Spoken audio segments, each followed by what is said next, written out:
Diode, le podcast qui cherche la lumière.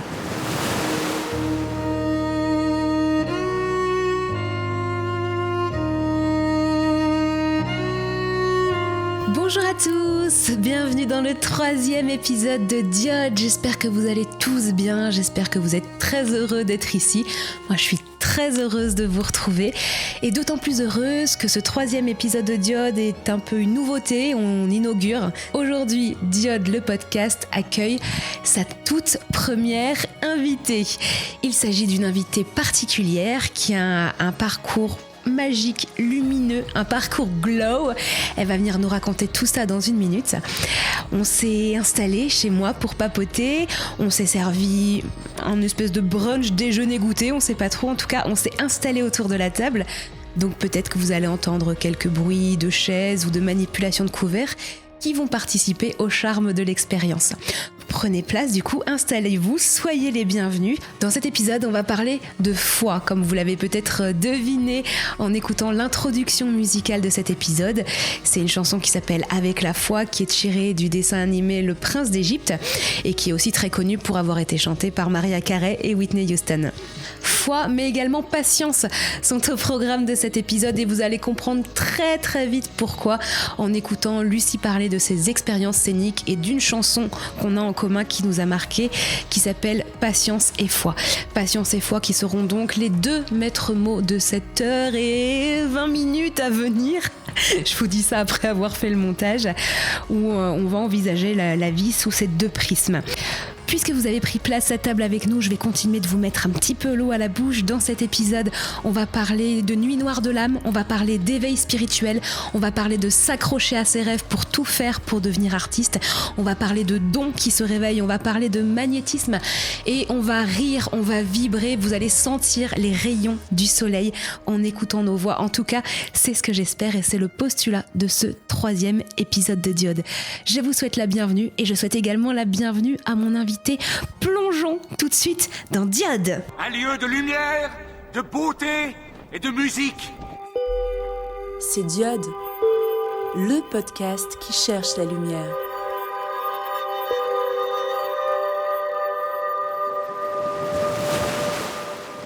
Elle est rousse, elle a des yeux comme des billes qui balancent des éclats de rire quand on remporte la mise à la récré. Elle est un peu bœuf bourguignon et un peu boboune, avec le cœur tourné vers les hommes Panadas. Telle une Pocahontas contemporaine, elle défie le vent sur sa moto, triomphe au gré des forêts. Je vous laisse vous faire l'image, une jeune femme tout en jambes et tout en fou rire qui chevauche la vie. La première fois qu'elle a touché mon cœur, c'est parce qu'elle chantait une chanson de la comédie musicale In the Fight, Patience et foi. Patience et foi. 2 mots qui la résument élégamment et vous l'avez sûrement vu dans vos posts sponsorisés Instagram, qui avait fait partie de l'équipe de braquage de la Gazette Papel à la Monnaie de Paris ces derniers mois. Alors, entre parenthèses, ces pubs Insta, franchement, c'était l'équivalent des pubs Carglass à la radio. Je ne pouvais pas les louper. Donc, c'est sûr, vous avez vu mon invitée. C'est la toute première invitée de Diode. Elle s'appelle Lucie Plassel. Elle est chanteuse et comédienne. Et si j'ai choisi de l'inviter, c'est qu'il y a quelques années, elle a totalement changé de vie pour suivre son cœur, suivre sa lumière et devenir artiste. Bonjour Lucie. Bonjour. Comment ça va? Ça va. Ça va. Ça te fait comme introduction, c'est représentatif. C'est magnifique. Je suis là, je souris depuis tout à l'heure. Là, je dois être toute rouge, je pense. Non, même pas. Ah bon? Tu es rouge naturellement. D'accord. Alors, je trouve très important d'inviter des gens, on va dire, pas connus, parce que souvent dans les podcasts, les gens, ils invitent des experts, des référents, des docteurs, des trucs comme ça. Et déjà, je trouve que c'est pas important d'être connu pour être artiste, ou pour être quelqu'un d'éveillé. Et surtout parce que le chemin qui mène à la lumière, c'est pas que quand on est arrivé. Pour moi, c'est tout le chemin qu'on a à faire, tout ce qu'on traverse avant oui, évidemment. Et dont on parle pas assez. Et c'est pour ça que j'ai tenu à t'inviter aujourd'hui. On s'est rencontrés dans un chœur. Mais oui, c'est incroyable. C'est beau quand même de dire on s'est rencontrés dans un chœur. Mais oui, mais ça marche très bien. Ouais. Mais c'est vrai que notre première répète, t'es venue t'asseoir à côté de moi. C'est vrai, je me souviens. Mais ouais, si, à Florent, moi je m'en rappelle très bien. Quand on dit Florent, c'est... Pardon, le lieu où on répétait les locaux des cours Florent. Vraiment. C'est fou, c'est le chœur. Alors, moi j'ai quitté aujourd'hui, ça c'est toujours le chœur à l'horizon, c'est un chœur professionnel, un jeune chœur professionnel de comédie musicale. Et je te propose qu'on commence par écouter un petit extrait de ta prestation. Oh, idiot. De Lucie Plassel.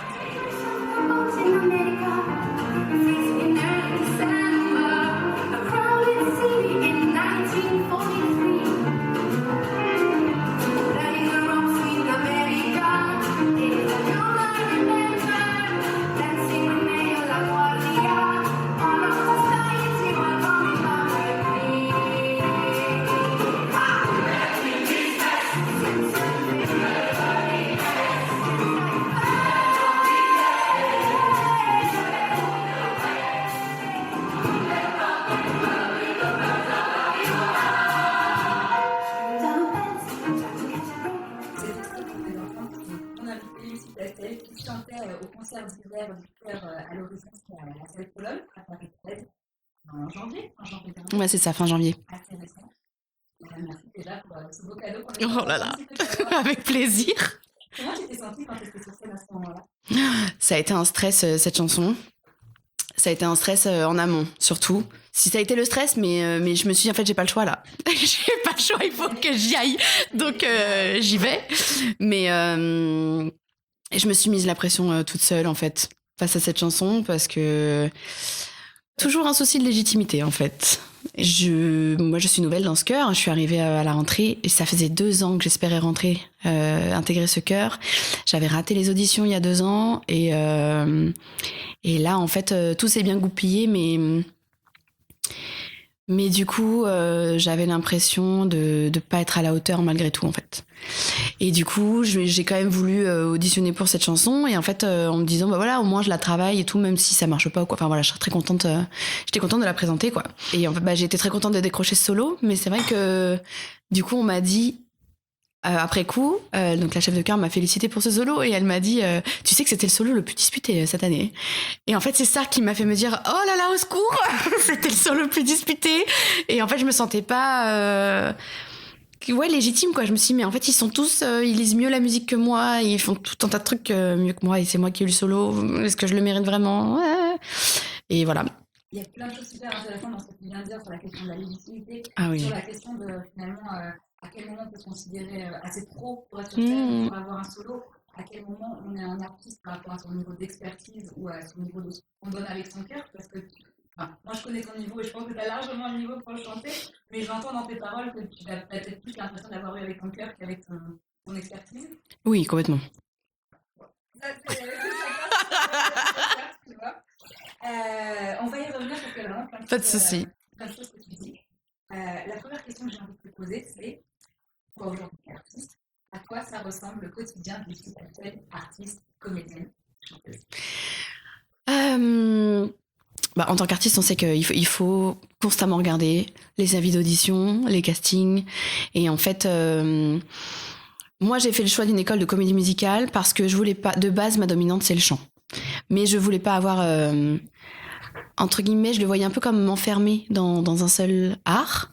Et je me suis dit, en fait, si j'ai la possibilité, autant faire de la comédie musicale. Parce que du coup, chant, danse et théâtre. Donc, après, ça permet d'avoir plus de possibilités, en fait. C'est ce qu'on appelle en comédie musicale la triple menace.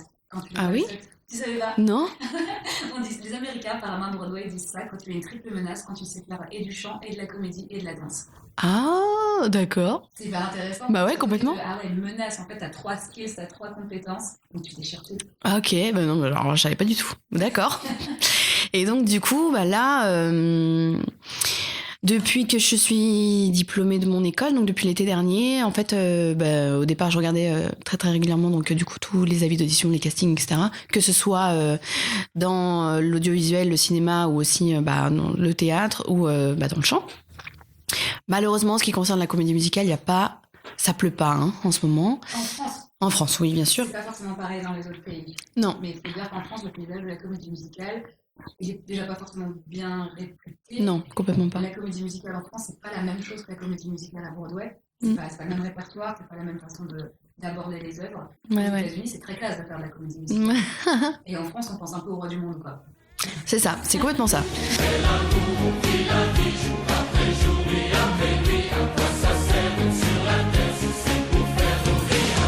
Et en fait, du coup, c'est vrai que d'emblée, moi, j'ai commencé à chercher là où je trouvais, là où je trouvais des annonces, en fait. Et du coup, j'ai travaillé davantage en tant que comédienne que chanteuse. Mais là, en fait, ce mois-ci, j'ai la chance de faire partie du chœur du ciné-concert de Gladiator. Et en fait, je suis hyper contente de faire ça. Alors, je suis pas rémunérée.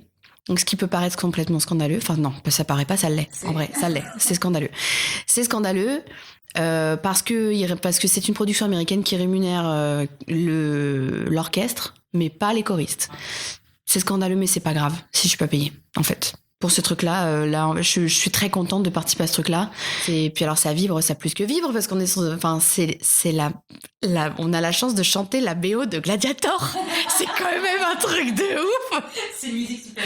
Mais bien sûr. Non, mais c'est juste ouf. C'est juste ouf, juste à la répétition avec l'orchestre, on n'en a eu qu'une, mais j'ai presque pas suivi la répète, tellement je prenais toutes les notes dans la tronche et je me disais, mais j'ai trop de chance d'être ici. Et en me disant, bah ouais, je suis pas payée. C'est pas grave, je suis pas payée, on s'en fout. On s'en fout. Ton âme, elle kiffe. Mais grave. C'est trop beau, ça. Ah ouais. Pourquoi c'est important à ce point-là pour toi de nourrir ton âme, justement, d'être dans l'apprentissage, de choper des choses? Ah, parce que c'est ce qui te permet de vibrer et ça te fait, enfin, ça t'élève en fait. Tout ce qui, à mon sens, si ça te fait vibrer, c'est que t'es au bon endroit. Et du coup, tu peux que être enrichi de ce que tu vis et ça t'amène vers d'autres choses en fait. Et en plus, à mon sens aussi, c'est la loi de l'attraction, hein. Si tu vibres, ça vibre fort, tu vas attirer à toi des choses qui vibrent comme toi sur la même fréquence en fait. Donc c'est pour ça que les gens, enfin c'est pour ça, c'est peut-être, enfin, tout dépend des croyances de chacun, mais moi, c'est aussi ce qui m'est arrivé dans la vie, donc c'est aussi pour ça que je me permets de le dire parce que je l'ai vécu. Quand tu vibres bas, bah en fait, il t'arrive que des merdes en fait. Et donc, et du coup, c'est vrai que quand tu te retrouves dans un travail où en fait ça te saoule, rien que quand tu te réveilles, t'es saoulé, tu vas travailler, t'as pas envie, et il t'arrive que des trucs tout pourris et tu remarques tout ce qui est pourri en fait. Alors que quand tu vibres haut et qu'il t'arrive que des trucs, enfin, tu remarques tout le reste. C'est-à-dire que c'est comme on dit, hein, le verre à moitié vide, le verre à moitié plein, c'est pareil. Bah voilà. Et là, moi, je sais que Gladiator, putain, mais tout à l'heure, je chante au Zénith de Paris. Non, mais c'est quand même, non, mais putain, en espagnol, on dit arrecho, tu vois, c'est arrecho. Franchement, c'est un truc de ouf. On est d'accord. Ouais. Et Je veux absolument qu'on parle de ton parcours, parce que tu as dit que tu avais vécu des choses qui te permettaient de comprendre ça aujourd'hui. Oui. Et juste avant, tu as dit aussi que tu vibrais haut et qu'on pouvait vibrer bas. Oui. Qu'est-ce que tu ressens corporellement quand tu dis vibrer haut ou vibrer bas? Ah là, ça vibre haut, là, tout de suite. Je sais que ça vibre haut, donc, parce que quand je parle, je souris, je pense que ça s'entend, d'ailleurs. Je rigole beaucoup, je sais que... Ouais, ça... J'ai pas forcément les mots, mais... voilà.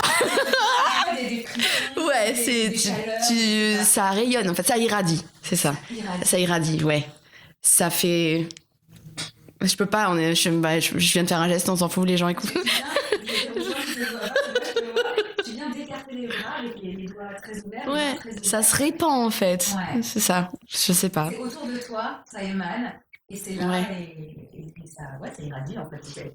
Complètement, c'est des petites vagues comme ça, des petites sinusoïdes autour de toi. C'est ça. Et ça, tu l'as pas toujours connu. Ah bah non. Non.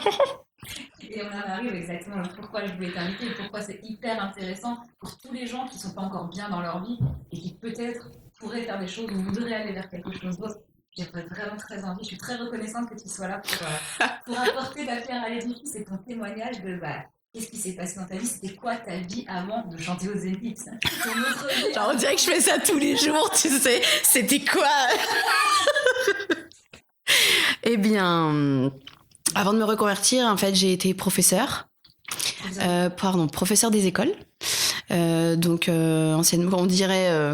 avant, on disait institutrice ou maîtresse d'école. Ouais. Donc, j'ai été prof pendant 5 ans. Et en fait... Et là, tout de suite, t'as perdu le sourire en parlant. C'est ouais. C'est moins lumineux tout de suite. Ouais. Et pourtant, j'aimais mon métier. Hein. J'aimais mon métier, mais je me suis rendu compte que en fait, je l'avais pas choisi pour moi. Et j'ai mis du temps avant de comprendre. En fait, je m'étais dit, moi, maîtresse d'école, jamais de la vie.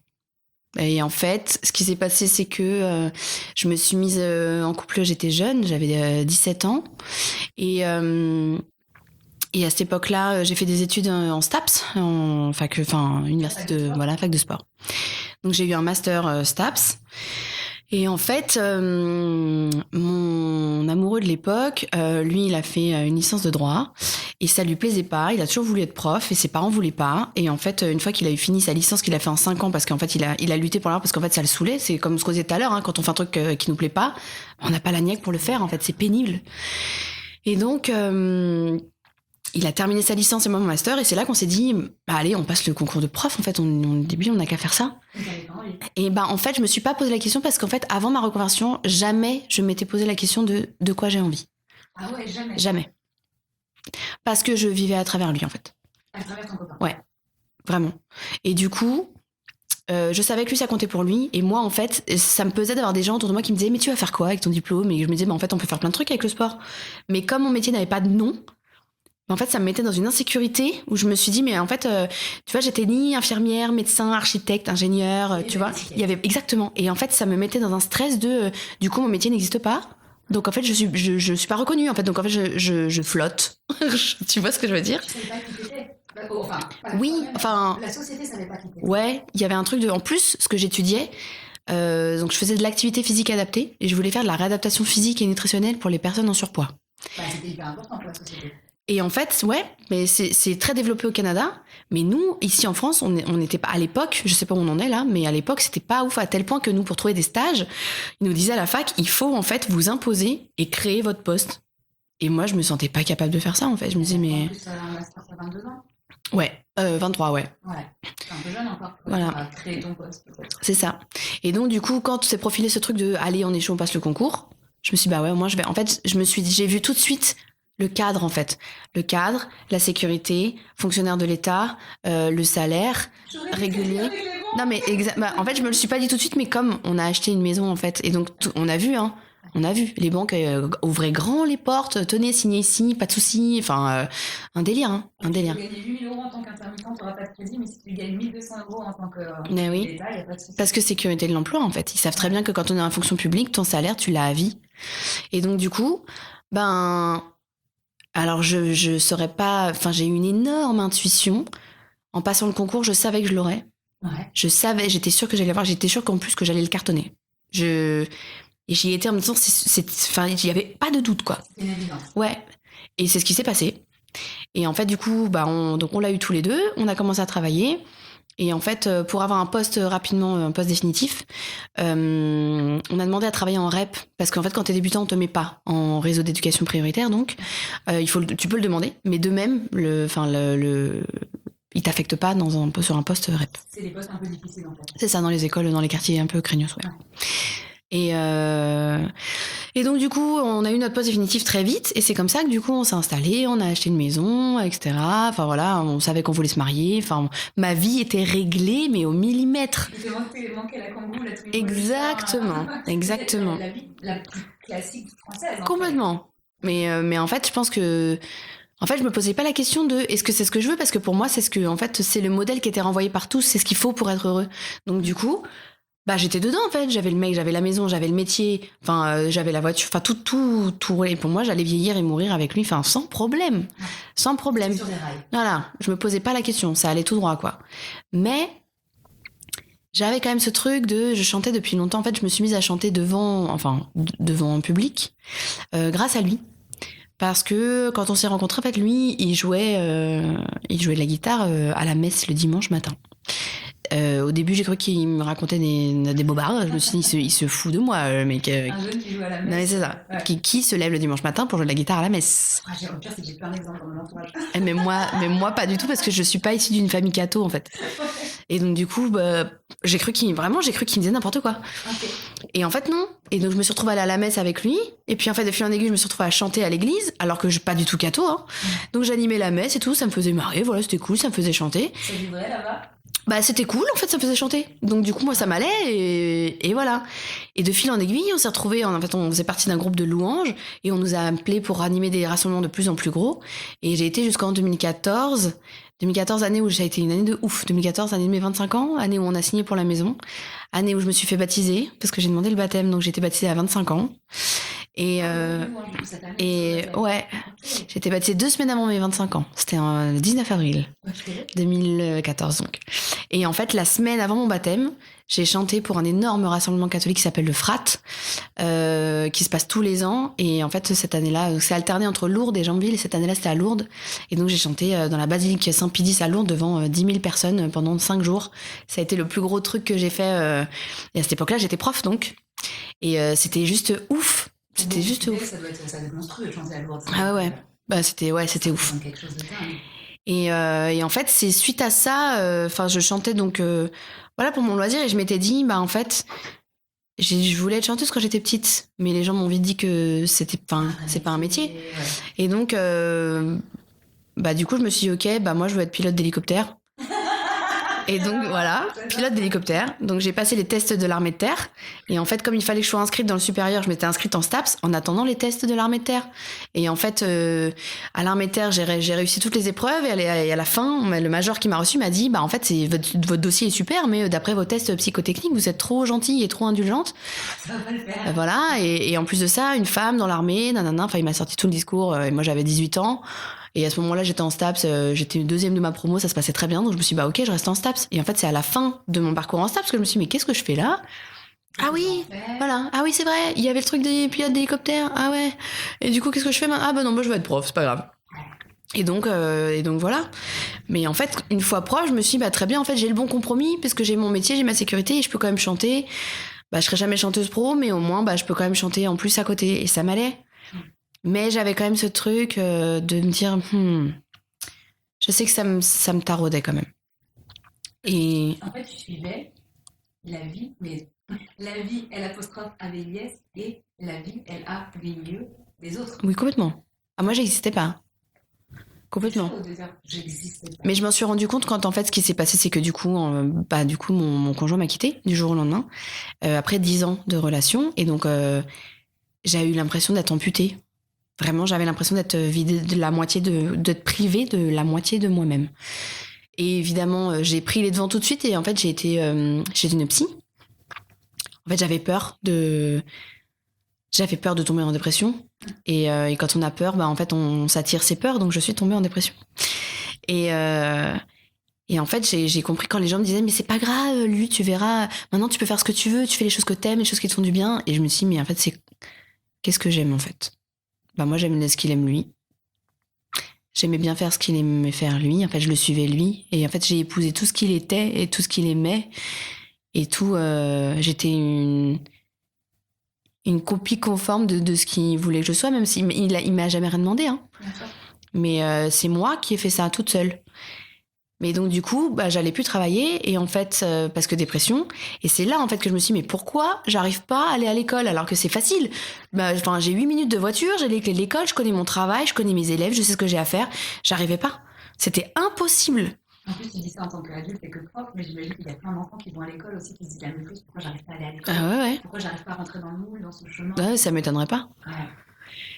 Et en fait, je savais pas si le problème c'était la France, géographique, parce que mon ex on travaillait pas dans la même école, mais au même endroit. Les villes étaient voisines, la maison était juste à côté, on se croisait tous les matins. Puis alors, pour en rajouter une couche, son école à lui, c'était mon ancienne école à moi. C'était l'année d'avant, j'étais en poste dans l'école qu'il a eu à lui à titre définitif. Donc en fait, mais oui, tout le monde savait, lui, quand il est arrivé, que c'était mon fiancé, que machin, que de trucs. Donc laisse tomber. En plus, c'était fermé. Du coup, tu commençais à réaliser que c'était pas ta vie, mais tout était fait pour que tu t'en dépasses pas. Ouais. Et en fait, du coup, j'ai rempli des dossiers pour partir à l'étranger.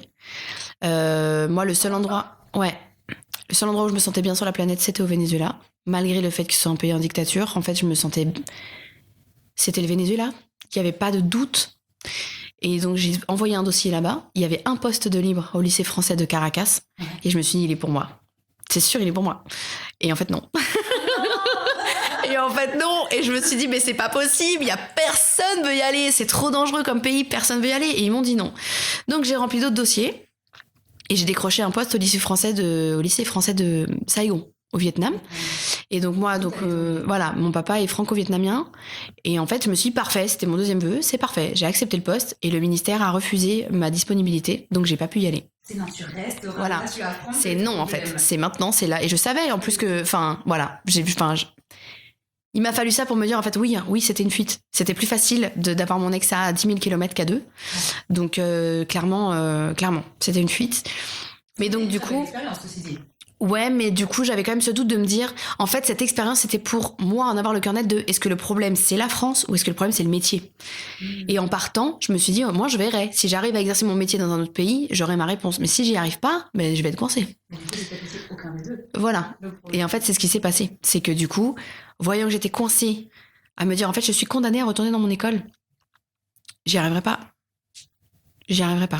Donc, qu'est-ce que je fais? Et je me suis dit, mais en fait, si je démissionne, Si je démissionne, il faut savoir que dans la fonction publique, tu démissionnes, ils te reprennent le concours. C'est terminé, t'es radié et ils reprennent. En fait, le concours n'est pas un diplôme, en fait, c'est une offre d'embauche. Ok. Donc ils te reprennent ton concours, ils te radient, tu n'existes plus. Ciao, merci, au revoir. Ok, merci pour tout, mais Voilà. pour reconnaissance. Exactement, ça n'existe pas. On adore. Et donc, je me suis dit, qu'est-ce que je fais. Et comme mon conjoint, en fait, mon ex, du coup, il avait été convenu que lui garderait la maison. Donc, j'allais, en fait, être remboursée de ma part, puisqu'il allait racheter ma part, en fait. Et je me suis dit, sinon, avec cet argent, tant pis, je m'en vais. Je démissionne et je fais le tour du monde, je sais pas où je vais. Je vais au Venezuela, je vais en Amérique latine, je sais pas. On verra bien. En fait, j'ai été prof pendant 5 ans, j'ai un passeport français, je sais enseigner le français. J'ai été enseignante en CP pendant 2 ans. La phonologie, je connais très bien. Je sais que je trouverai du travail ou peu importe où je vais, en fait. En fait, en langage spirituel, tu t'es pris ce qu'on appelle une nuit noire de l'âme, genre total, un effondrement, une perte de tous tes repères, de tout Ah, bah là. une perte de tout. Et tu as commencé du coup un parcours d'éveil. Oui. T'as renaquis, je sais pas Oui. comment on dit, t'as revécu, t'es rené. C'est ça. Et en fait, le déclic est venu avec l'acupuncture. Parce que, en fait, quand la dépression a été... le diagnostic est tombé, donc à l'hiver 2017, mon ex est parti, m'a quitté en mars 2017. J'avais mon inspection, ma première inspection en mai. J'ai tenu jusqu'en mai. Après le mois de mai, j'ai tout lâché. Je faisais le minimum dans ma classe, et ça marchait hyper bien. C'est ça qui était ouf. C'est que ça marchait hyper bien. Attends, t'as dit mai 2017. Ouais. Alors, il faut quand même que j'explique aux gens qui écoutent, c'est que aussi, j'ai invité Lucie pour son parcours, mais aussi parce que quand on s'est un peu parlé Oui. en amont, on s'est rendu compte qu'on avait beaucoup de points communs. Ah, vas-y, qu'est-ce qui se passe en mai 2017 ? Et comme toi, j'ai déjà été prof après une reconversion. Comme toi, il y a eu une rupture monstrueuse. Et moi aussi, c'était mai 2017. Ah, bah écoute. Et il s'est passé un truc en mai 2017 énergétique, j'en suis sûre. Ah, voilà. 2017, une catastrophe. Et bien du coup, moi, donc il est parti en mars et en fait j'ai quitté la maison moi au mois de mai parce qu'au départ j'y vivais. C'est lui qui est parti et puis en fait je devenais folle en fait. Et donc du coup j'ai quitté la maison en mai. Et en fait donc le diagnostic de la dépression est tombé en novembre. J'ai arrêté de travailler en novembre. Et en fait j'ai été mise sous antidépresseurs. J'avais tout, antidépresseurs, somnifères et anxiolytiques. Et ça ne me faisait rien. Et en fait quand j'ai compris en plus que quand le médecin m'a dit clairement tu verras, tu sentiras un peu plus ce sentiment de joie. Et je me suis dit, mais oui, mais en fait, c'est fabriqué. C'est de la joie de synthèse, en fait. Tu sentais la différence entre une vraie joie et une joie de synthèse? Ah bah... En fait, je sentais que je me sentais moins au fond. Ouais. Mais en vrai, ce qui m'a alerté surtout, c'est les effets sur mon corps. Wow, okay. C'est-à-dire que du coup, en fait, avec tout ça, j'ai d'abord perdu du poids et ensuite j'en ai pris beaucoup. J'en ai pris 15. J'ai pris 15 kilos, pardon. Et surtout... J'ai commencé à avoir, j'avais le cuir chevelu qui se désintégrait, j'avais une digestion catastrophique, le sommeil, n'en parlons pas. J'ai eu une interruption de mes règles pendant un certain temps, puis après je les ai eues toutes les 2 semaines. J'avais des douleurs articulaires qui revenaient sans aucune raison, parce que je faisais rien de particulier. J'ai commencé à avoir des problèmes de peau, je n'ai jamais eu d'acné de ma vie, et j'ai fait un épisode d'acné comme ça pendant 2 ans où j'avais la peau d'une ado de 13 ans, quoi. Ça a été, ça a été le carnage. Le carnage. Déjà, tu as les problèmes psychologiques, les problèmes matériels de la vie matérielle. C'est ça. Et tu te prends en plus ça, du coup, qui en fait ne t'aide pas. Pas du tout. Et donc la prise de poids, l'acné et compagnie, ça a été l'enfer. De toi en plus. J'ai Le total pack. C'est ça. On va tout recommencer à zéro. Mais et en fait, quand j'ai vu que ça me faisait prendre du poids de ouf, les antidépresseurs, ça j'ai un souci, moi, de toute façon, ma relation à la nourriture est compliquée. Et donc, de toute façon, quand j'ai vu que ça me faisait prendre du poids et que je contrôlais pas le truc, en fait, et je me suis dit, oh là là, stop, on arrête. Et donc, j'ai arrêté de moi-même les antidépresseurs. Et en plus, je sentais bien, j'ai diminué les doses petit à petit. Et en fait, à chaque fois, j'avais 48 heures de ça va pas du tout, en fait. Et je savais qu'il fallait que j'attende, juste que j'attende et que ça allait passer. Mais, Et j'ai rencontré Aurore, qui est devenue une amie dans la vie, une vraie lumière. Elle s'appelle Aurore. Elle s'appelle Aurore, évidemment. Elle s'appelle Aurore. Et en fait, je l'ai rencontrée parce que, histoire de dingue, elle préparait sa reconversion dans l'acupuncture et elle était professeure des écoles. Et en fait, je la rencontre grâce à une autre collègue en fait qui la rencontre en formation et qui me dit, écoute, j'ai rencontré quelqu'un, elle est ouf, elle fait de l'acupuncture et tout, je suis sûre qu'elle peut t'aider. Et Aurore lui avait dit, envoie-la moi. Et donc, et elle habitait juste à côté de chez moi. Et donc, je me retrouve dans son cabinet Et je découvre l'acupuncture que je connaissais pas, enfin de nom. Mais pour moi, l'acupuncture, tu utilisais l'acupuncture pour arrêter de fumer. Voilà. Ouais. Et en fait, mais j'ai tout un monde qui s'est ouvert à moi. Mais un truc où elle me raconte. En fait, j'étais curieuse de ce qu'elle allait faire. Et donc, elle m'expliquait les points, les trucs, les machins. Le premier truc qu'elle m'a dit déjà quand elle a pris mes poux, elle m'a dit « Ouh là là, la terre est vide !» Et je me suis dit la terre est vide. Ça m'a fait un peu Mayday, Mayday, la terre est vide. Et je me suis dit, mais qu'est-ce qu'elle raconte? La terre est vide. C'est incroyable cette phrase, la terre est vide. Et en fait, en plus de ça, elle prend mes poux au niveau de mes jambes. Et en fait, donc il n'y avait pas d'ancrage, il n'y avait pas l'élément de la terre était vide, la rate était, il n'y avait pas d'énergie dedans. Et en plus, elle regarde mes poux au niveau de mes jambes, mais en fait, au niveau de mon pied, au niveau de à l'intérieur de ma cheville, il y a un arbre de vie qui est tatoué avec des racines. Et elle me dit, tiens. Intéressant le tatouage avec les racines, la famille. Et je sentais bien, tu vois, le double sens dans ce qu'elle disait, tu vois. Et en fait, elle m'explique tout un tas de choses en fonction des éléments, en fonction des saisons et tout. Et en fait, je me dis, mais tout me paraît logique et tout me parle. Tout est cohérent. Ah ouais. Et là, je me dis, mais comment, mais qu'est-ce qui s'est passé dans ma vie pour que je capte pas ces trucs, en fait? Oui, c'est ça. En fait, comment j'ai fait pour pas le voir? Ce qu'on appelle les synchronicités. Ah ouais. C'est des trucs que la vie te met sur ta tronche et que tu fais, ah bah ok, oui, bah, c'est un gros signe, un gros point de repère. Je vois le message qu'on veut m'envoyer. Effectivement, c'est des petites lumières sur ton chemin pour te dire que tu es sur la bonne route. Mais il y a des moments dans lesquels tu vois rien, tu vois que dalle. Et quand tu les vois, enfin, tu te dis, ah pourquoi je les avais pas vus avant? C'est ça. Et en fait, l'acupuncture, donc, c'est ça qui m'a sorti de la dépression. Hein. Parce que du coup, j'ai arrêté. À partir de là, quand j'ai commencé l'acupuncture, j'ai arrêté tous les médicaments. Depuis, j'en prends plus, en fait. Même j'avais des antihistaminiques. Et du coup, je les prends plus, quoi. Ouais. En fait, ça m'a paru tellement plus logique. À partir du moment où j'ai découvert l'énergétique, tout ça s'est ouvert, en fait. Et ce qui est fou, c'est que c'est arrivé à partir du moment où, où la vie t'a dit tu ne partiras pas à Caracas, ouais. Tu ne partiras pas au Vietnam. En fait, reste là. Et tu verras. Sois patience et foi. Ouais, exactement. Mais là, on est complètement dedans. Moi, je l'ai amené, c'est dans pas longtemps. Ouais. Juste garde un tout petit peu de patience, c'est bientôt. C'est ça. Et en fait, elle, Aurore, elle préparait donc sa sortie de l'éducation nationale. Et c'est elle qui m'a dit, mais tu sais, en fait, parce que moi, je le vivais comme un échec, en fait. J'avais l'impression d'abandonner tout le monde et de pas aller au bout de mon truc. Enfin, je le vivais très mal. Et elle m'a dit, mais ça veut pas dire que t'es une mauvaise prof. Ça veut pas dire que tu fais mal ton métier. Au contraire, c'est juste que t'es pas à ta place. C'est pas ta place. Et c'est ok. Et c'est ok. Mais moi, à ce moment-là, enfin, j'étais dans ce début de processus de je suis la personne la plus importante de ma vie. Ouais. Et c'est à moi de me sonder moi-même et de savoir ce à quoi j'aspire, en fait, vraiment. Parce que personne ne peut vivre ta vie à ta place. C'est ça. C'est toi dans ton véhicule. Et c'est pas égoïste que de vouloir savoir ce qu'on a envie de faire de soi. Mais à l'époque, ça l'était pour moi. C'est Diode, le podcast qui cherche la lumière.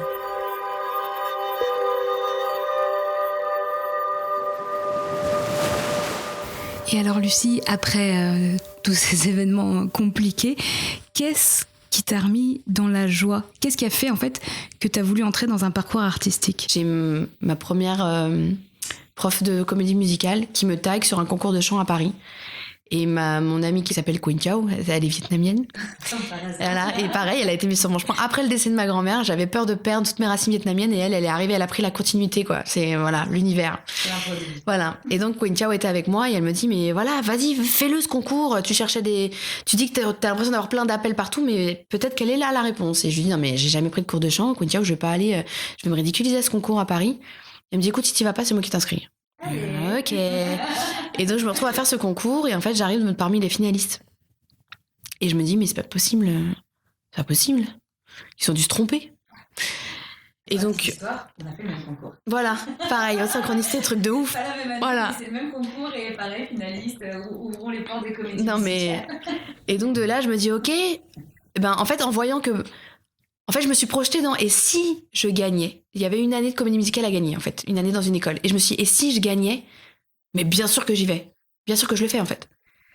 Et donc là je me suis dit, en fait peut-être que il me faut un avis professionnel en fait, parce que l'église c'est bien, mais à partir du moment où t'es jeune et que tu chantes plutôt correctement, tous les petits vieux ils sont trop contents en fait. Mais donc du coup il n'y a pas vraiment d'objectivité. Enfin moi j'avais cette sensation là. Et donc du coup, ni une ni deux, mais en fait grâce à ma prof de comédie musicale qui s'appelle donc Carole, qui connaît le directeur de l'ECM de Paris, avec École de comédie musicale, en fait j'avais rencontré donc ce directeur, Ned Grugic, 1 an avant. Et à l'époque j'avais envie d'aller aux portes ouvertes, mais je pouvais pas parce que j'étais prof. Et quand on est prof, on prend pas des journées off comme ça. Ça n'existe pas. Donc j'avais pas été aux portes ouvertes. Exactement. Et là, en fait, je me suis dit, ok, je suis en dépression, je fais rien. Enfin, je fais rien. En vrai, je faisais plein de trucs. J'ai jamais fait autant de trucs que quand j'étais en dépression. Ah ouais, j'arrêtais pas. Mais que des trucs artistiques. J'avais des trucs en comédie musicale, j'allais chanter à droite à gauche, j'avais le frat, enfin... Ah, la vie vraiment te disait, allez, go, Ah ouais. go, c'est pas la machine. Ah mais... Et donc, je me pointe, j'appelle le CM de Paris, et il restait 2 créneaux pour auditionner, et on les a pris avec ma sœur. On a pris les 2 créneaux. Parce qu'en fait, les portes ouvertes, c'est des auditions. Et alors, non, les portes ouvertes étaient déjà passées, mais suite aux portes ouvertes, ils ont 4 journées d'audition échelonnées entre avril, mai et juin. Okay. Et il restait de la place pour la dernière journée, en juin. L'antépénultième, j'avais. Mais comment tu sais L'antépénultième. Et en fait, ma sœur n'a pas pu se présenter aux auditions parce que pareil, elle a eu d'autres signes de l'univers, elle, de son côté. Et donc finalement, parce que l'univers aussi a voulu que j'y aille toute seule. Parce qu'en fait, moi, j'ai demandé à ma sœur de m'accompagner pour me donner du courage et me dire comme ça, je le fais pas toute seule. Mais c'est ta montagne. Voilà. Et en fait, t'avais commencé un peu à regravir ta montagne à partir de C'est ça. etc. Et là, t'as dit, bon, on prend les pioches, on prend les piolets. Exactement. On y va. Exactement. Et en fait, je me pointe à l'ECM et en me disant, j'ai 29 ans, je suis prof en dépression, ils me prendront pas. Ils en prennent 15 par an, ils en reçoivent une centaine en gros, peut-être même plus, j'en sais rien. Là, j'arrive, je suis le dernier jour d'audition, l'antépénultième, ils ont déjà leurs 15. Donc j'y vais, j'ai préparé l'audition, mais j'y vais sans filtre, quoi. C'est-à-dire que je fais mon truc, et arrivé à l'entretien, ils me disent, mais qu'est-ce que vous faites là, en fait, en gros? Et toi, c'est quoi ton espoir à ce moment-là? Qu'est-ce qui fait que quand même tu y vas? Parce que quand on est en dépression, des fois, on n'a pas forcément envie de bouger. Ben, en fait, je veux en avoir le cœur net. J'ai envie, je veux écouter ce qu'ils ont à me dire, en fait. Une certitude sur toi? Ouais. Une validation? Ouais, je pense les 2, oui, complètement. Et je m'attendais à ce qu'ils me disent, bah, c'est mignon ce que vous faites, merci, bon courage, quoi. Et en fait, donc là, j'y vais sans filtre, l'entretien sans filtre. Je leur dis, je suis prof en dépression, là. Ils rigolent d'ailleurs. Ouais, ils rigolent, genre, bon. Et je me rappelle avoir dit à un des membres du jury, bah, je peux concevoir que ça fasse rire, mais j'avoue que sur le coup, moi, j'ai pas rigolé. Mais bon. Et je m'en vais. Et en fait, je me rends compte en partant que je nourris un peu d'espoir quand même. Je me dis, putain, ça se trouve... Ça serait bon. Ouais. Et 48 heures après, je reçois un coup de fil. Et en fait, j'étais persuadée que c'était mort. Et en fait, la personne me dit, bah, c'est pour vous dire que... Enfin, pour vous souhaiter la bienvenue. Wow. Et là, j'ai eu un temps d'arrêt de... Mais non. C'est pas possible. C'est pas possible. Et au téléphone, la personne me dit, en fait, on n'a pas compris que vous ayez attendu 29 ans. Bah, je sais pas, qu'est-ce que vous voulez que je vous dise? Il fallait que j'en passe par tout ça pour avoir le courage de me présenter dans une école artistique, en fait. Parce qu'en fait, j'y étais aussi pourquoi? Parce que j'avais plus rien à perdre. C'est ça, t'avais déjà tout perdu. Ah ouais. Autant, ah bah oui, ma vie était cataclysmique à tous les niveaux. En fait, c'est tellement proche de la mort. Bah oui. Finalement, parce que t'es un peu éteint, donc finalement, bah, pourquoi pas essayer de faire quelque chose qui peut te remettre en Ah bah oui. Bah en fait, j'avais rien à perdre, c'est vraiment ça. Que je pense que si je l'avais fait des années avant, le risque aurait été grand. Et quand bien même, je pense que c'est aussi parce que j'ai vécu tout ça et que j'ai fait tout ça avant que ça m'a permis aussi d'arriver à l'ECM, en fait. Ouais. Et donc, ça a été mon autre moyen de thérapie, finalement. Mais ça a pris du temps on en revient à cette sorte de légitimité. Hein. C'est-à-dire que moi, il m'a fallu arriver jusqu'en 3e année pour oser envoyer des mails et dire dans un mail que je suis comédienne-chanteuse. Parce qu'avant, je suis ancienne professeure des écoles. C'est intéressant. Parce qu'en fait, mais je me suis rendu compte en 3e année qu'en fait, je me définissais par mon métier. Tu es lucide. Ouais, mais du coup, il m'a fallu me dire, si je perds tout, bah, je ne meurs pas, en fait, je suis toujours là. Mais du coup, je suis qui? Je sais pas. Et du coup, en fait, je me disais qu'en fait, d'avoir perdu mon métier et en même temps mon conjoint, moi, je me définissais comme étant Madame Tassel, professeure des écoles et fiancée de Monsieur Machin. J'ai perdu les deux, donc en fait, je me suis retrouvée sans identité, en fait, parce que moi, je m'identifie à travers tout ça, en fait. À travers le faire et les compétences, et non à travers l'être, juste ce que je suis moi, en fait.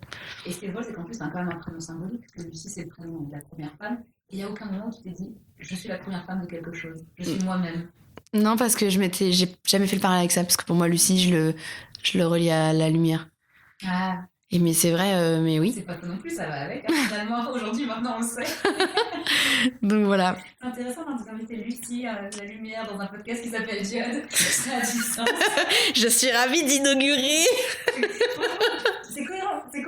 On est bien. C'était ça, c'était obligé. C'est d'une logique implacable. Et je pense aux gens qui nous écoutent et qui sont peut-être à ce moment de vie où ils ont envie, où ils sentent un appel, mais ils osent pas. Et où t'as la petite voix de la raison qui fait mais tu peux pas, comment tu vas payer l'école, et comment tu vas faire, et puis peut-être t'as des enfants, et puis peut-être t'as des responsabilités.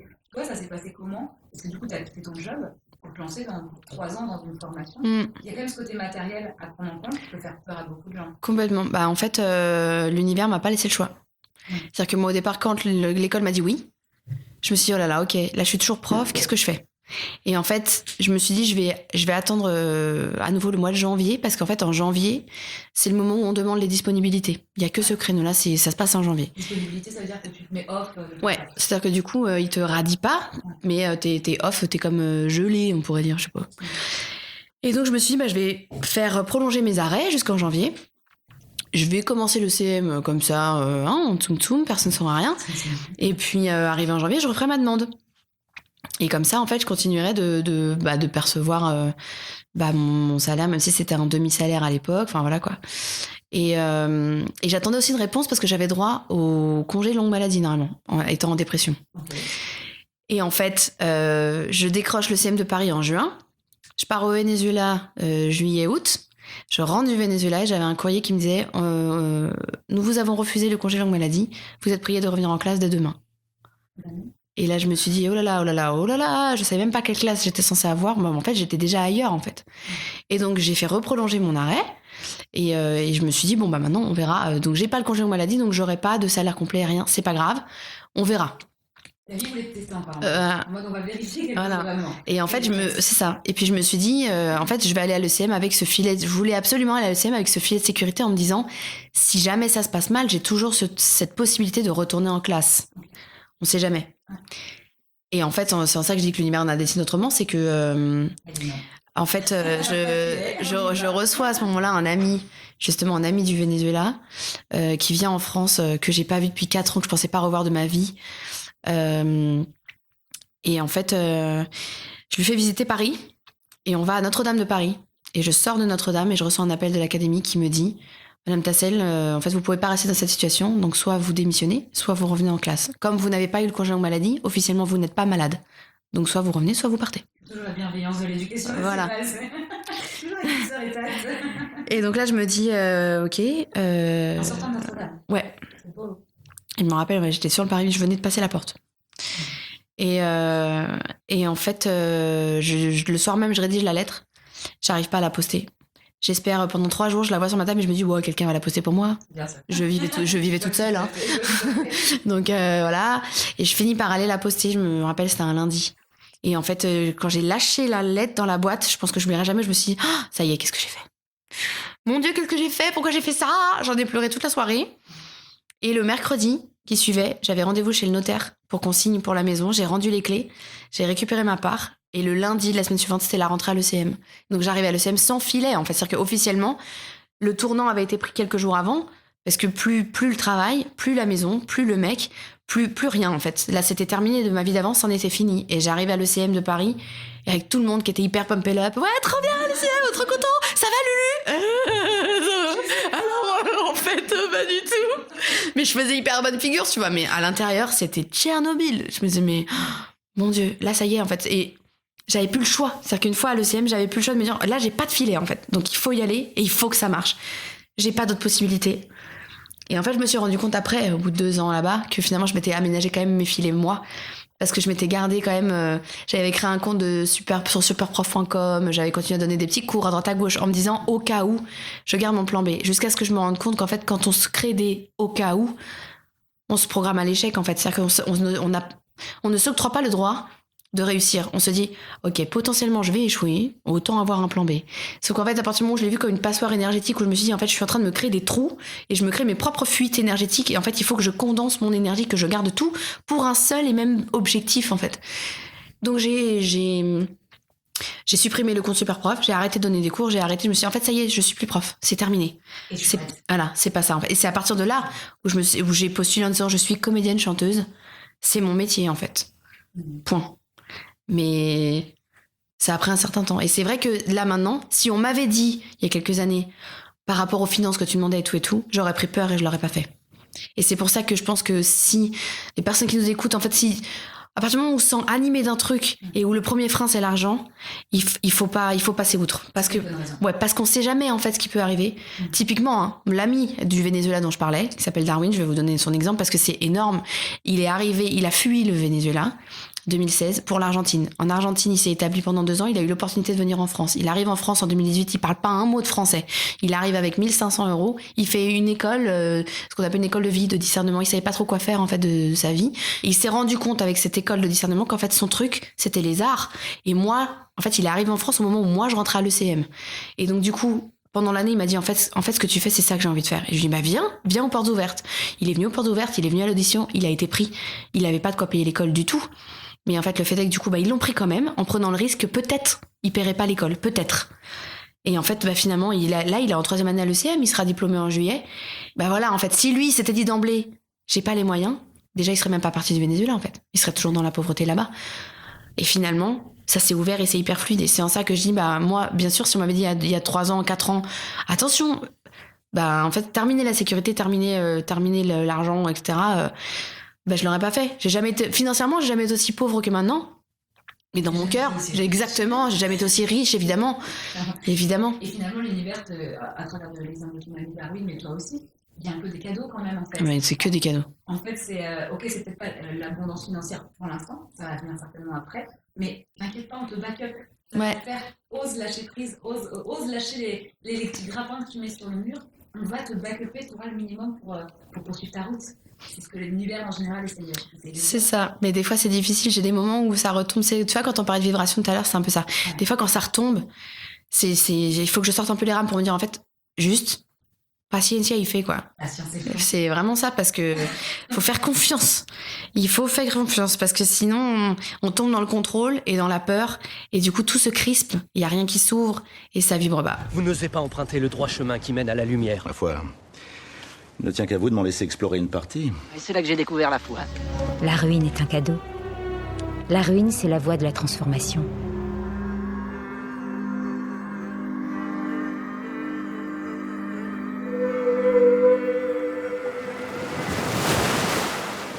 C'est Diode. Là, on va rentrer dans une partie de la conversation où j'ai aucune info. Alors Puisqu'on parle d'énergie, tu as commencé à me dire, je te dis, je ne veux pas te poser de questions. Voilà, tu as continué ton parcours, tu es rentré dans ta lumière, tu as appris à savoir qui tu étais et tu as découvert tellement de choses de toi que tu as commencé à découvrir des dons. Ouais, ça a commencé avec le CM en fait, où je me suis rendu compte que en fait les gens me demandaient régulièrement, me demandaient beaucoup des câlins, alors que je suis pas. Je suis pas tactile. En fait, je le suis au Venezuela. C'est-à-dire qu'ils sont hyper, ils sont comme ça en fait, hyper ouverts, hyper souriants, hyper solaires. Et moi là-bas, il y a pas de filtre en fait, je suis hyper bien. Enfin voilà. Et c'est un truc que j'ai ramené avec moi en fait. C'est un truc où je sais que ce truc-là, je l'ai grâce à eux. Et ouais. Et en fait, petit à petit, je me rendais bien compte que en posant mes mains sur les gens, j'arrivais à soulager un peu les choses. Et puis j'ai commencé à sentir des fourmillements en fait, des fois, parfois, dans mes mains et tout. Et je me suis dit, c'est bizarre ce truc. Pareil, le premier soin énergétique aussi, ça m'avait fait tilt parce qu'elle avait mis ses mains sur moi et j'avais une décharge dans tout le corps. Ça, pouf, je me rappelle quand elle a mis ses mains sur ma tête, que je me suis dit, mais oh là là, qu'est-ce que c'est que ce truc? Et en fait, je voyais bien qu'avec l'énergétique, il y avait des choses qui bougeaient. C'est subtil, mais ça bouge en fait. Et donc du coup, j'avais commencé à me renseigner, à lire des choses et tout et tout. Et pendant le premier confinement, j'avais du temps, comme tout le monde, et j'avais commencé à regarder un peu comment magnétiser des choses. Et donc j'essayais avec mes mains. Je sentais bien qu'en frottant mes mains, déjà ça frissonne, enfin ça fourmillait encore plus. Et donc j'ai fait des choses, enfin j'essayais de sentir en fait l'énergie entre mes mains, jusqu'au jour où en fait d'un coup j'avais comme une grosse pâte à modeler en fait entre les mains. Et je me rappelle parce que ma sœur est venue se compiner avec moi. Et je faisais le truc et d'un coup j'ai fait oh Pauline, il se passe un truc de ouf. Oh là là. Et donc j'avais ce truc là entre les mains et j'étais là comme si je modelais de la pâte. Comme Dragon Ball Z. Ouais, et je me suis dit oh là là, mais c'est trop rigolo. Et donc du coup j'ai essayé de voir si j'arrivais à sentir l'aura sur moi en fait, à voir si je pouvais sentir le truc. Et donc j'ai magnétisé des fruits, j'ai magnétisé de l'eau, des fruits pardon. Non, des fourmis non, j'ai pas essayé de faire ça, pas encore. De là, Bah, je me suis dit, qu'est-ce que je fais ce truc? Et puis en fait, n'ayant pas vraiment de réponse, j'ai demandé en fait à l'univers à ce que des gens soient mis sur ma route pour m'aider. À développer Ouais, ou à tester? à tout, qui m'aiguille en fait, parce que je me sentais un peu perdue face à tout ça. Et puis, je découvre comme ça, grâce à Aurore, la lithothérapie, donc les soins voilà, par les pierres et tout. Et puis, de fil en aiguille, ouais, des gens qui se mettent sur ma route. En fait, plus ça va et plus les gens qui m'entourent sont dans ces vibrations-là. C'est-à-dire que tu sens bien que tu peux en parler, on ne te prend pas pour une folle. C'est pas tabou. Voilà. Et qu'en fait, et c'est normal. On parle de vibration, on parle d'énergétique, on parle de, voilà, l'univers, la attraction, voilà. Juste, c'est ça. Les entités, les guides, enfin, c'est tout un monde qui s'ouvre, en fait. Et je rencontre, et en fait, commence à apparaître des plumes sur mon chemin, tout le temps. Mais tellement, moi aussi. Tellement des... Non, mais des plumes blanches, mais oui, Ah, évidemment. ça, Ah non, des plumes blanches. Non, mais des trucs de ouf. Des plumes qui me tombent dessus, des trucs. Ah non, mais le plus ouf, sur ma voiture, à l'arrière, j'ai un autocollant christique, le symbole christique du poisson. Ouais. J'ai une plume blanche qui est venue se mettre là-dessus. C'est-à-dire que l'autocollant est là depuis des années. Hein. La plume s'est mise sur l'autocollant. Et malgré le fait que je roule sur l'autoroute et compagnie, elle y est restée. C'est-à-dire qu'elle s'est pas envolée. Elle a juste, elle a séché sur le symbole christique. Et je me suis dit, mais attends, c'est quand même un truc de ouf. Cette plume, enfin bref. C'est magnifique. Et petit à petit, après les plumes, j'ai eu les petites pièces de monnaie, les petites pièces jaunes là. Ouais. Pareil, j'allais à des endroits, j'arrive au comptoir, bam, une pièce, tu vois, des trucs comme ça de... Bref. Et c'est les heures miroirs qui ont pris le relais. Et là, j'en avais... Non mais des heures miroirs, j'en avais... Arrivé à un point, oh là là, je les avais... 16h16, mais... Et je les avais toutes. Et j'en avais 8, 9, 10 par jour, sans regarder l'heure, ça me rendait ouf. Et là, je me suis dit, ça se trouve, il y a un message que je comprends pas. Peut-être qu'il y en a tellement que il y a un truc que je comprends pas. Les plaques d'immatriculation, ça te le fait? Non, ça j'avais pas. J'avais pas les pièces, moi j'ai les plaques d'immatriculation. Ah ouais, non, ça non. Et c'est tout le temps les mêmes, ça me rend ouf. Je suis genre, mais qu'est-ce que je dois avoir? Et donc du coup de là, j'en parle à une copine qui me dit, mais moi je connais quelqu'un qui en fait est canal libre, en fait elle canalise et tout, et en fait elle est clairaudiente, donc peut-être qu'elle pourrait t'aider. Je rencontre cette personne par téléphone, je fais une séance. Et en fait, cette personne est médium clairaudiente, clairvoyante. Il y a fait longtemps déjà. Ouais. Et en fait, de base, je voulais la questionner sur ses heures miroirs. Sauf qu'en fait, je l'ai au téléphone et d'emblée, elle me dit tout ce qu'elle perçoit, tout ce qu'elle voit. Et elle me parle de toute autre chose. En plus des trucs que je voulais pas partager à ce moment-là, où je me suis dit, putain, ça y est, je suis grillée. Ok. Bon, alors du coup, il faut que je t'explique. Et donc, on a parlé de tout à fait autre chose. Mais du coup, elle m'a aidée à régler une autre problématique qu'il y avait à ce moment-là. Et du coup, elle m'a fait certains soins énergétiques. Et en fait, qui ont duré pendant 4 jours. 4 jours consécutifs, elle m'a fait des soins et à chaque fois, elle me débriefait. Et un jour, le deuxième soin, je crois, elle me débriefe au téléphone et puis d'un coup, elle me dit, au fait, je te l'ai pas dit, mais tu dois être au courant, tu sais que tu peux soigner avec les mains. Ça me surprend pas, mais en même temps, ça me surprend quand même, parce que je me dis, je vois pas comment je peux faire ça.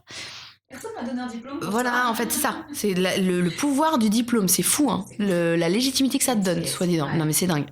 Alors que tu peux faire des choses dans ta vie. Mais oui. Parce que t'as décidé de le faire. Mais parce oui. que tu peux le faire. Et en fait, de là, donc je la questionne et elle me dit, écoute-moi, si tu veux, je peux t'aider. Donc très bien. Et je me retrouve à aller chez elle. Donc elle la rencontrée physiquement. Elle m'explique tout un tas de choses et en fait, elle me fait faire des choses sur des photos à distance et tout. Des choses que j'arrive à faire, en fait. Et je me dis, mais c'est complètement ouf. Ça fait peur. Ah, mais sur le coup, ça me fait peur parce qu'en fait, elle me dit, je pense qu'il y a de la médiumnité, on va tester. Et moi, je rigole. Je dis, non, mais n'importe quoi. Elle me montre une photo, elle me dit, tu me dis sans réfléchir, là. Cette personne, qu'est-ce qu'elle a? Non, mais je sais pas. Elle me dit, arrête de réfléchir. Elle me dit, arrête. Cherche pas une bonne réponse. Tu cherches pas, tu regardes, qu'est-ce qu'elle a? Ça s'appelle une bonne Voilà. réponse. Et je lui dis, écoute, du diabète. Bah oui. Quoi? Je l'ai fait. Non, je dis, non, c'est pas vrai. Elle dit, ok, on change. Elle me donne une autre photo.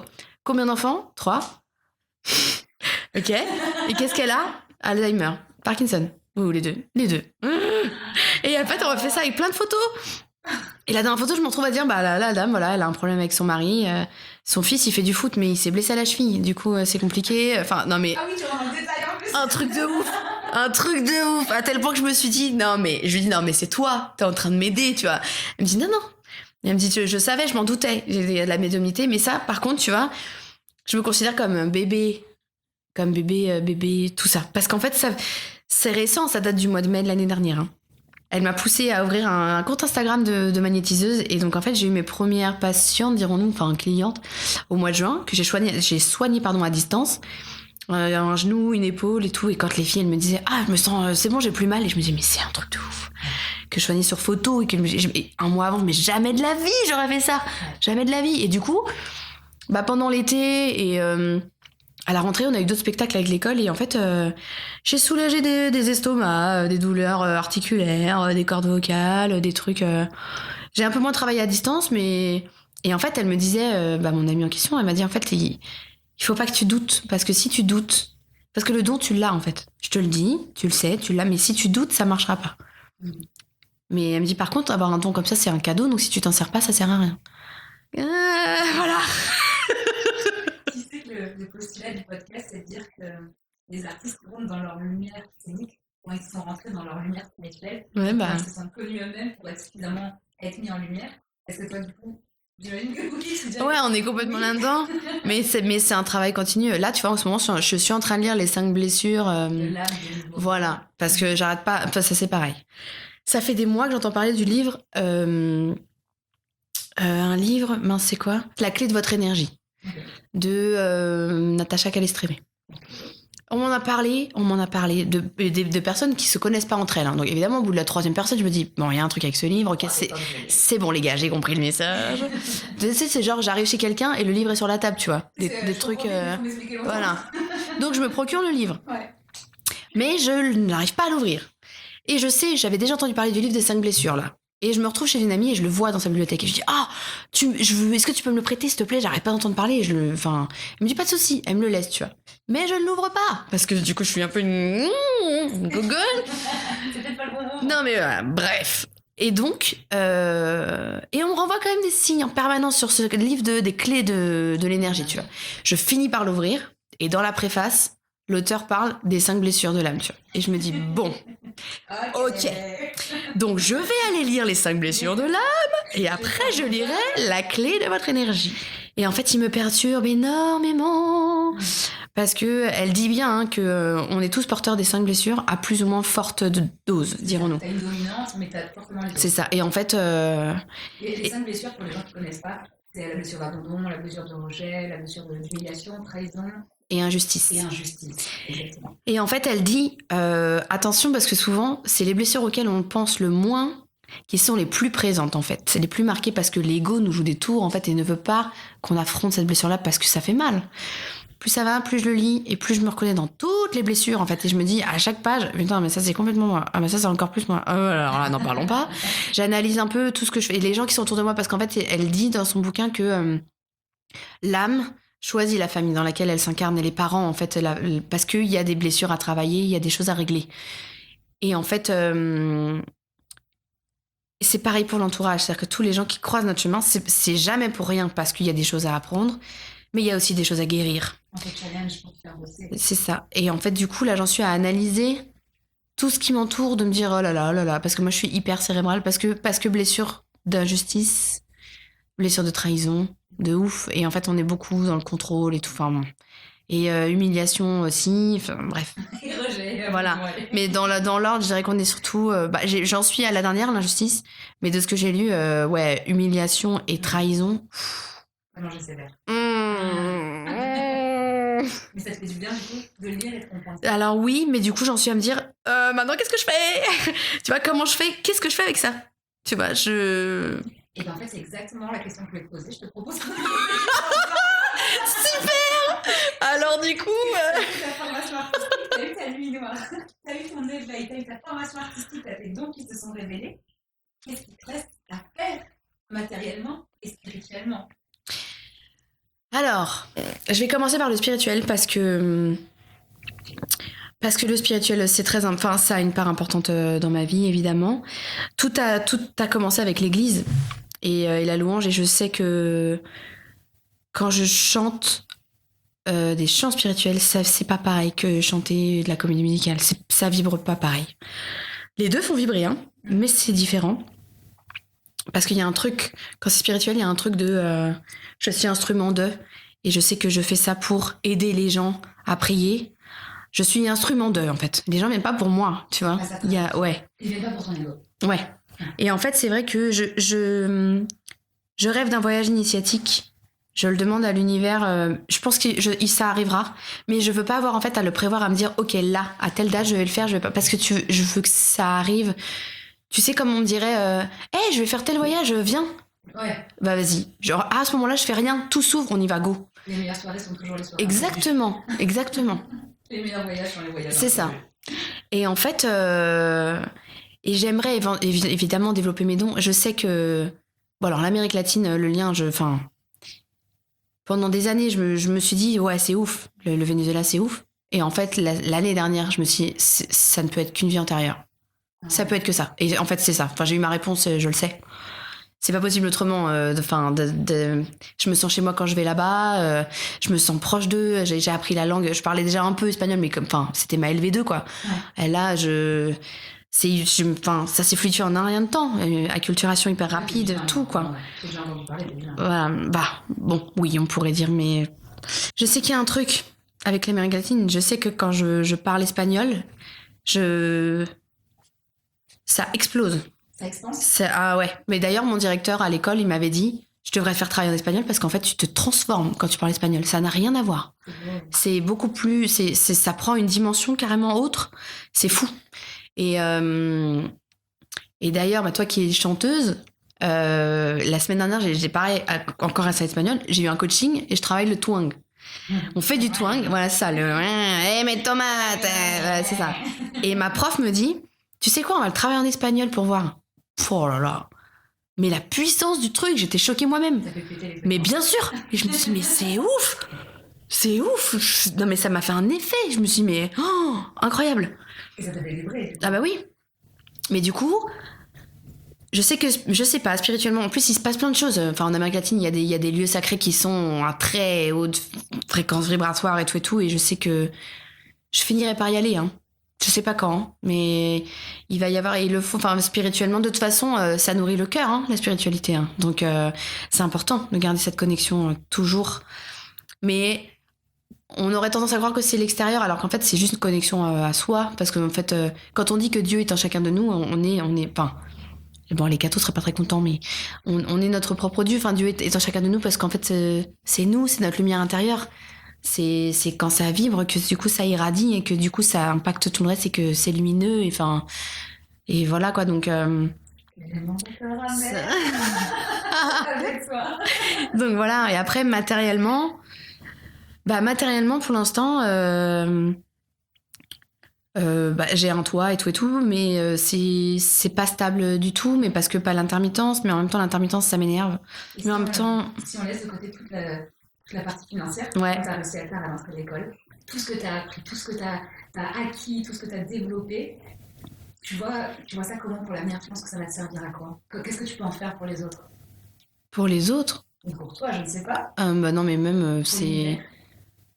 Ça maintient ma foi, mon espoir, en fait, de me dire, en fait, ça peut pas être pour rien, tout ça. Rien n'arrive par hasard, jamais. C'est pas possible.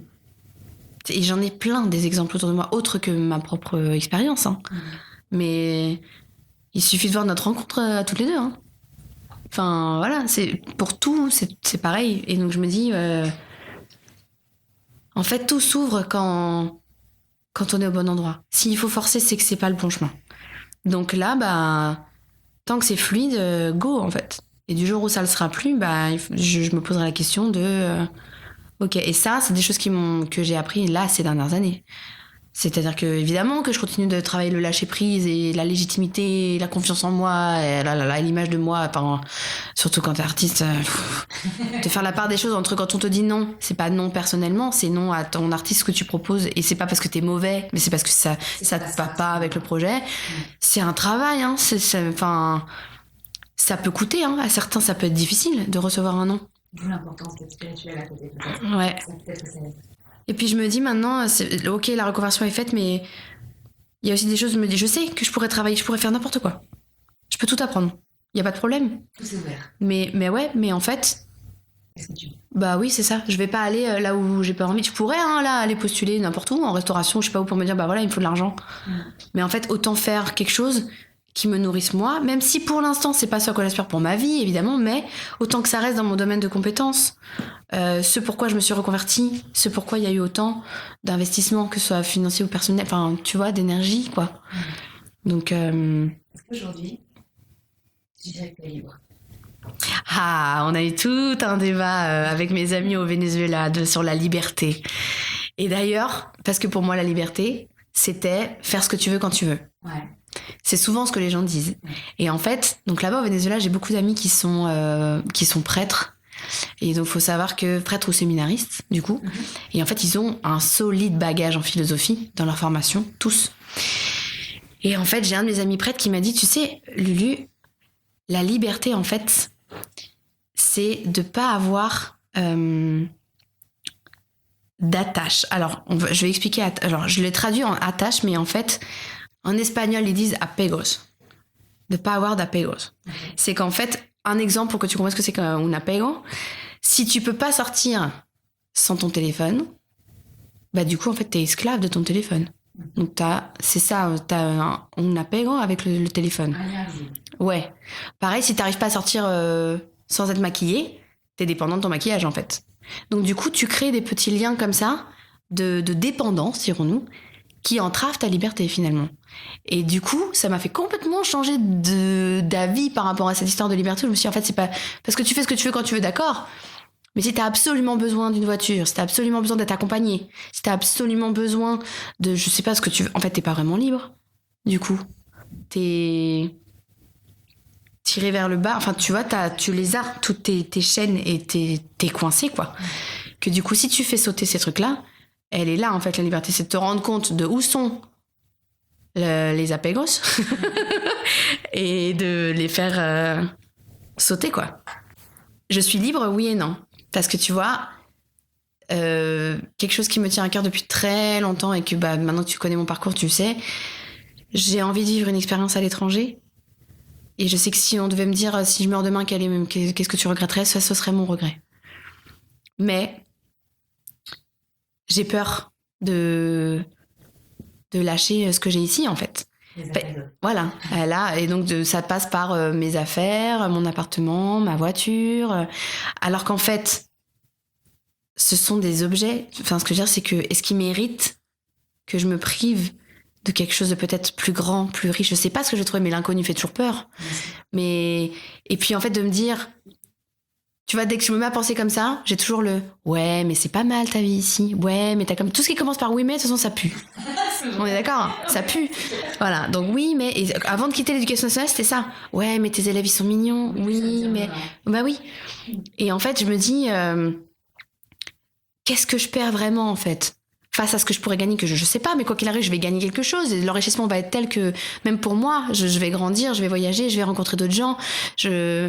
Quand tu repenses au point où tu étais quand tu es en travail de CM, tu t'imaginais pas où tu serais aujourd'hui. Non, là, tellement pas. Tu t'imagines pas du tout à quel point tu peux t'expanser dans 2 ou 3 ans. Tellement pas, mais il faut...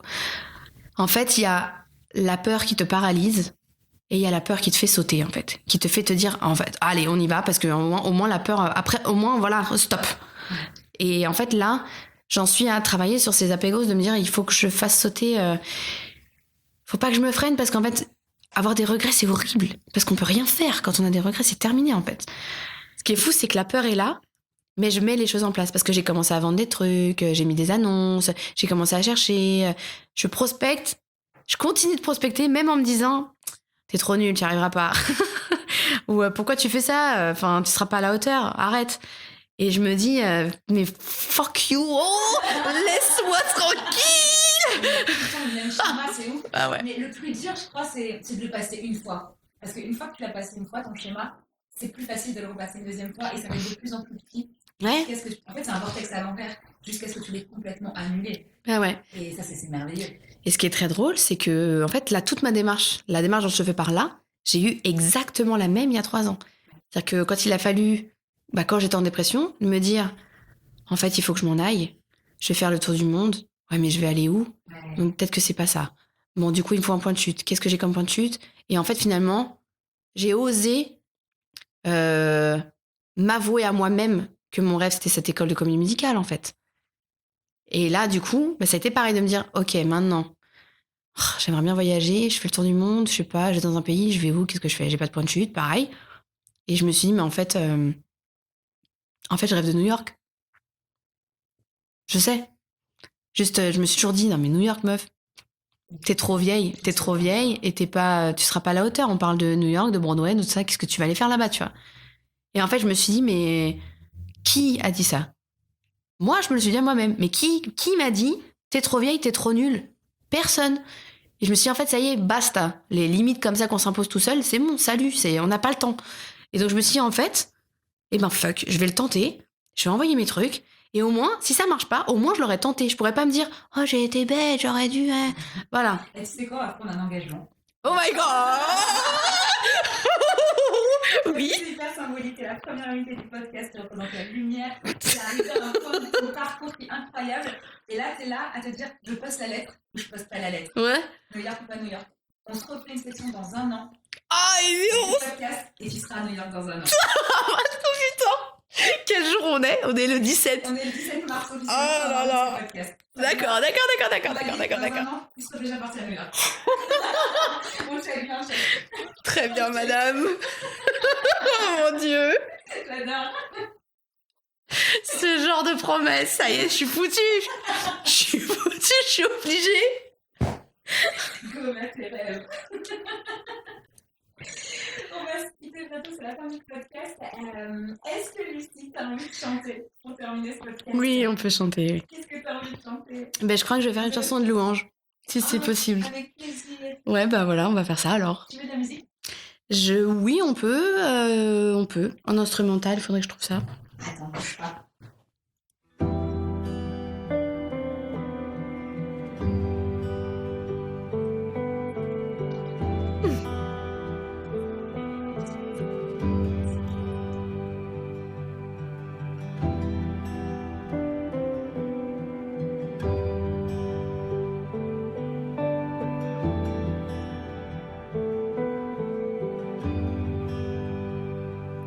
J'étais brisée, vide et sans espoir. Ta grâce m'a trouvée, m'a restaurée. Je n'ai rien à moi, mais tel que je suis, tu me libères, tu me libères. Grâce infinie de notre Dieu qui un jour m'a sauvée. Oh, oh, j'allais errant de lieu en lieu quand tu m'as retrouvée. Et maintenant je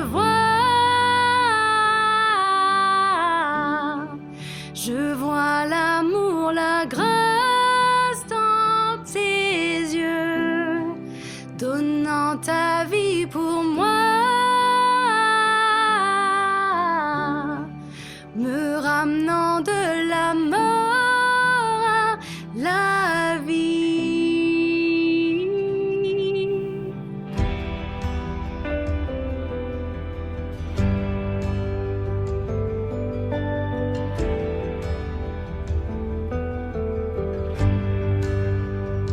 Tú no me juzgas por mis fracasos, tú me aceptas tal como soy.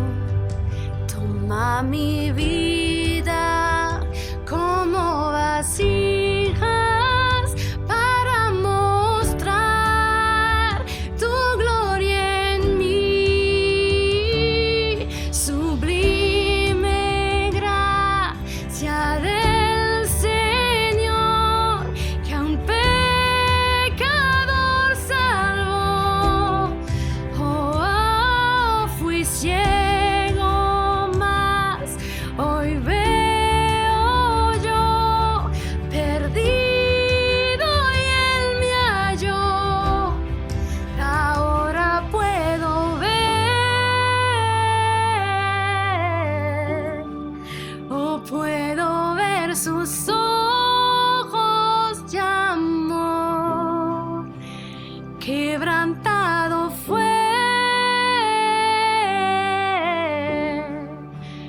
para darnos su salvación.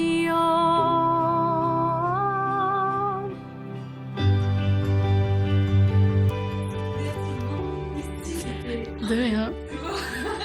Ça va? Ah là là, cette chanson, c'est ouf. Je te confirme que c'est la grande. Voilà. Merci beaucoup pour ce cadeau. C'était des larmes aux yeux. C'était trop beau. Du coup, ici, rendez-vous dans un an. Ah oui, c'est vrai. Et puis, d'ici là, je te souhaite plein de bonheur. Pour ta Merci carrière, pour ta beaucoup. vie, plein de lumière. Merci. Bisous. Diode. Et voilà, c'est la fin de ce 3e épisode de Diode, le tout premier épisode avec une invitée. J'espère que ça vous a plu, j'espère que vous avez vibré haut et que vous avez kiffé. Pour retrouver Lucie, vous pouvez la retrouver sur Instagram, son compte Lucie Tassel, ou son compte de magnétiseuse, Lulu Magnétiseuse. Je vous mets toutes les infos dans la description du podcast. Je vous souhaite une excellente quinzaine, je vous envoie plein d'amour, plein de joie, plein de lumière. Prenez soin de vous, n'importe où, n'importe quand. Gros bisous.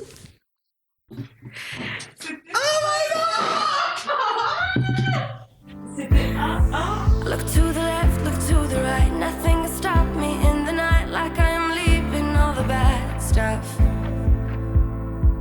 and trying to remain so strong. I know it's good if I'm wrong. I got it.